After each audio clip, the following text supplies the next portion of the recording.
اچھا جی، ایک عورت کو جو ہے وہ والد کی طرف سے کوئی وراثتی جگہ آئی ہے، یا جب اس کی شادی نہیں ہوئی تھی تو اس نے کوئی جگہ خریدی ہے،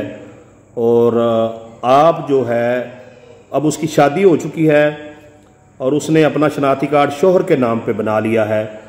تو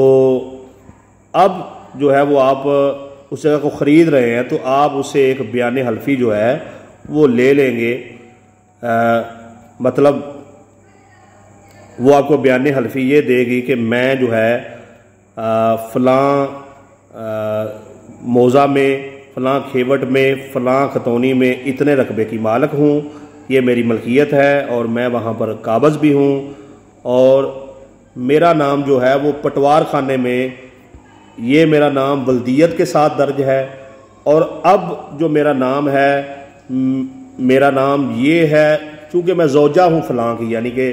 وہ لکھ دے گی بالفرض، یعنی کہ اس نے پہلے اپنا نام لکھا ہے آمنہ، جو ہے آمنہ بشیر، یعنی کہ بشیر کی بیٹی ہے آمنہ، اور بعد میں وہ لکھ سکتی ہے آمنہ زوجہ شہباز، یعنی کہ وہ لکھے گی کہ میرا پہلے نام یہ تھا، اب نام یہ ہے، میں یہ چیز حلفاً بیان کر رہی ہوں، اور جو کچھ میں نے بتایا ہے یہ ٹھیک بتایا ہے، اور اس میں مجھے کوئی دباؤ نہیں ہے، کوئی لالچ نہیں ہے، میں نے یہ اپنا رقبہ جو ہے وہ سیل کر دیا ہے۔ آپ جب بھی ایسا رقبہ خریدیں جس میں اس خاتون کا جو نام ہے وہ والد کے نام پر ہو، لیکن اس کا شناختی کارڈ جو ہے اب وہ اپنے شوہر کے نام پہ بن چکا ہو، تو ایک بیان حلفی آپ نے ایسی خاتون سے لے لینا ہے، اور یہ چیز زیادہ تر جب آپ زبانی انتقال یعنی کہ ڈائریکٹ انتقال کرواتے ہیں تو یہ بیان حلفی آپ نے لازمی لینا ہے۔ اور بعض دفعہ ایسے بھی ہوتا ہے کہ پہلے دور میں اتنا لوگ پڑھے لکھے نہیں ہوتے تھے، کسی خاتون کا نام جو ہے وہ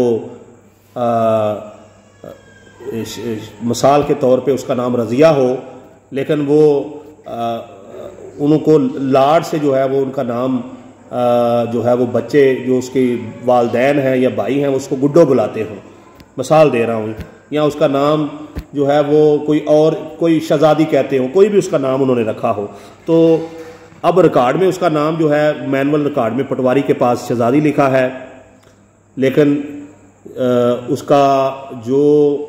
نام کونسل میں لکھا ہے یا میونسپل کمیٹی میں لکھا ہے، جس کے مطابق اس کا نکاح نامہ بنا، جس کے مطابق اس کا شناختی کارڈ بنا، وہ کچھ اور ہے۔ تو ایسی صورتوں میں بھی آپ نے یہ بیان حلفی لے لینا ہے، آپ یہ والی جگہ جو ہے اگر خرید رہے ہیں تو